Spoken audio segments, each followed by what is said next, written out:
Hi everybody, Max Hale here. Nice to see you again. Last week we did about collecting information for doing your paintings, and this week I want to talk to you about brushes. I'm going to put in today just about acrylic and oil brushes because they are very similar, and I think they're actually universal. I don't think oil and acrylic brushes need to be separated particularly, but I know that some acrylic brushes are a little soft, so provided the acrylic brush is fairly stiff, it's got quite a robust bristle, you can use it for oil as well. Now there are two sorts of shapes mostly for oil, but three I guess if you oil and acrylic rather. Mostly if you think about it, you've got what we call a flat, and a flat brush has a flat top, and I say a flat top, that's a flat top, so it has a flat top to it, making a mark that has a particular line, I guess, to some degree. Not always, depends how you use it, but on the whole it will make quite a distinctive line. Filberts, which are still quite a big brush, or when I say a big brush, they are used as much, are rounded top brushes like so. So that's a filbert compared to a flat. You can probably see the difference there between the two, the flat and the filbert. Along with those we have the long haired flat, which that one is, and the short haired flat, which is that one there. Now short hair and long hair will produce slightly different marks. The short haired flat, or bright, sometimes it's called a bright, will give a much more I suppose distinctive mark. It will leave the paint in a very much more raised way than if you use a long flat, mostly because you're stroking on with the long flat, whereas the shorter flat or bright you're almost dabbing on. So those two are legitimate, both flat tops, but they are in fact different mark makers, which is the bit where we designate what sort of brush we like. Filberts, going back to our particular rounded top, will make marks more rounded, so the mark that you make will give you a much less hard edge. Brilliant for portrait, soft edges if you're doing anything, maybe foliage, particularly good for that because it does give you a much more sort of rounded performance with your paint. Whereas the hard edge flat will give you a much harder, almost a linear approach. And again, depending how you use it, you can adjust that according to your requirement.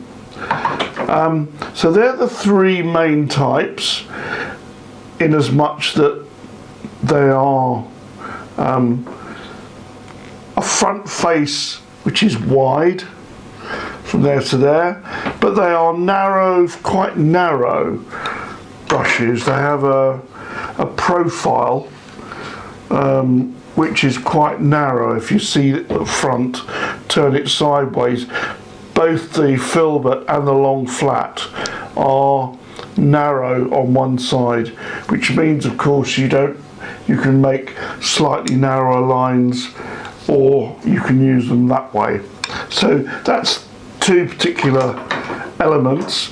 Likewise with the bright, the short one here, it has a narrow profile which is good for making narrower marks. It's all about the mark, you see, that's the point. Again, we are into specialist brush now, particularly something for oil, which is the fan brush. Now the fan brush really is for blending, which means if you're blending oil paint, because it's still wet, it will blend. You can just literally just flick the ends of the paint with the brush, or you can push it quite hard. But these are quite delicate brushes, so just moving the paint slightly with those softens it. It gives it a little blending. You might blend two colours together where they're side by side or slightly overlapping. Useful for portrait, maybe a little bit for doing little butterfly marks with for foliage again also. So there's four there. The other ones I'd like to talk to you about are small brushes, particularly, even though they have the same characteristics as their big brothers, and of course they go up in increments. So this is the size 2. These are the two I showed you earlier, are size 10s, and the size 2s are really very small in width. That's a long hair, that's a short hair, as you can see. Maybe should be able to see that, but they're both flat. Now I use these for drawing, so instead of drawing with a pencil or charcoal, I'll use paint with these and physically draw out using paint on these tiny brushes. I won't use them for anything else. I don't find them useful for actually making a statement on a painting. The other thing, of course, is that hog hair or animal hair of any description tends to be much less directive, and the bristles will often break up and go their separate ways, depending on how you use it. Some people use brushes in a dabbing motion or scumbling, which is a quite legitimate way. I use it very much so, but I use a very worn filbert for doing my scumbling, or a longer flat brush, which I can push in all directions.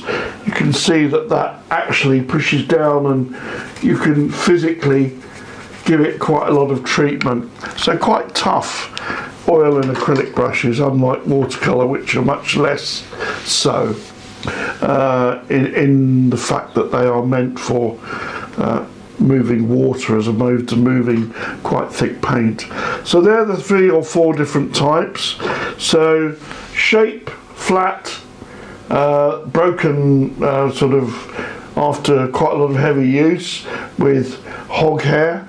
Synthetic hair is a much more controlled brush. If I show you the 2 types in the same sort of size, similar size, this is a hog, this is a synthetic, but you can see how much more this is broken up into this sort of shape, whereas the synthetic has kept its shape much more readily. Both similar ages, so they're not as if one's particularly older than another.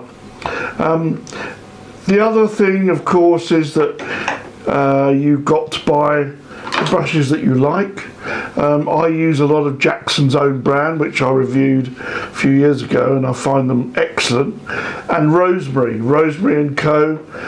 do remarkably good brushes, and they source all the hair themselves and make them in their own factory here in Britain, and they are superb.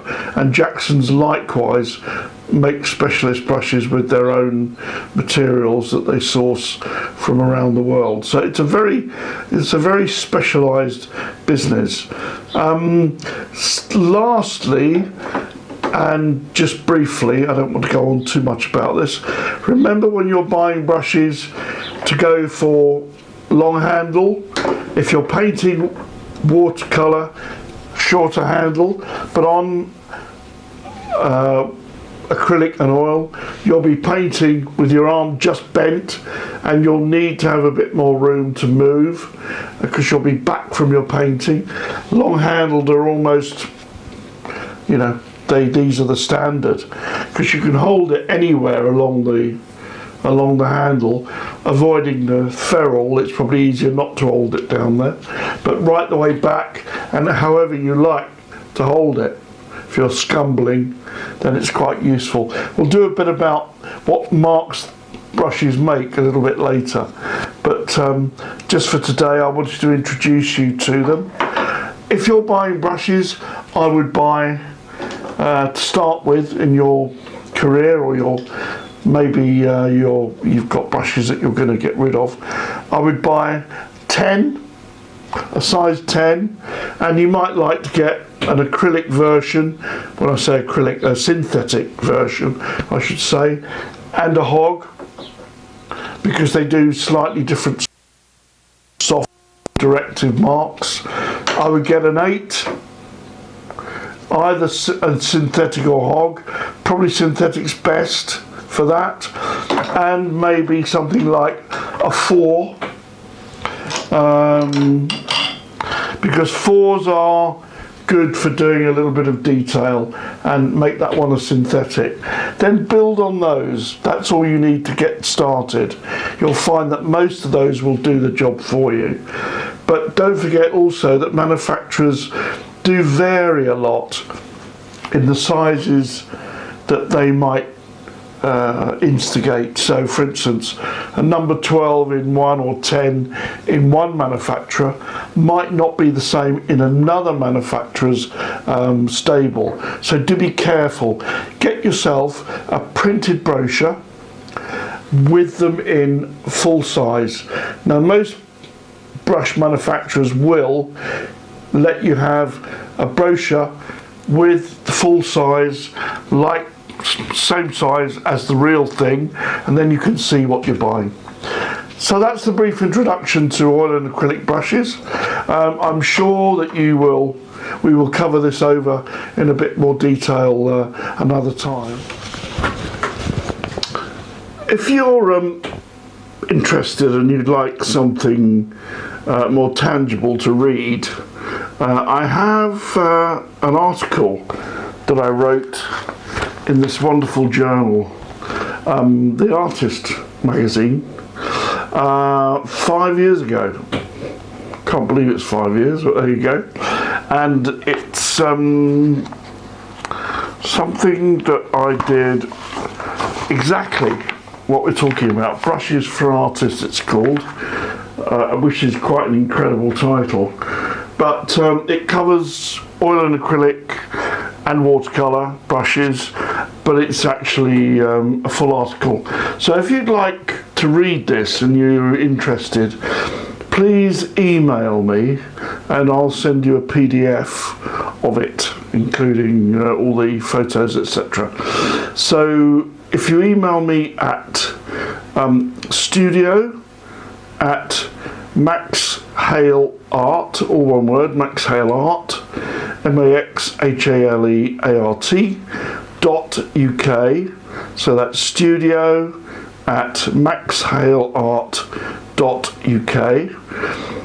I will send you a copy of the PDF of that very, very article that I wrote. Okay, that's great. Anyway, thanks again for dropping in. Look forward to seeing you next time when we do the watercolour brush. And if you're interested in that, if you have any friends or fellow painters who might like to be interested, do let them know.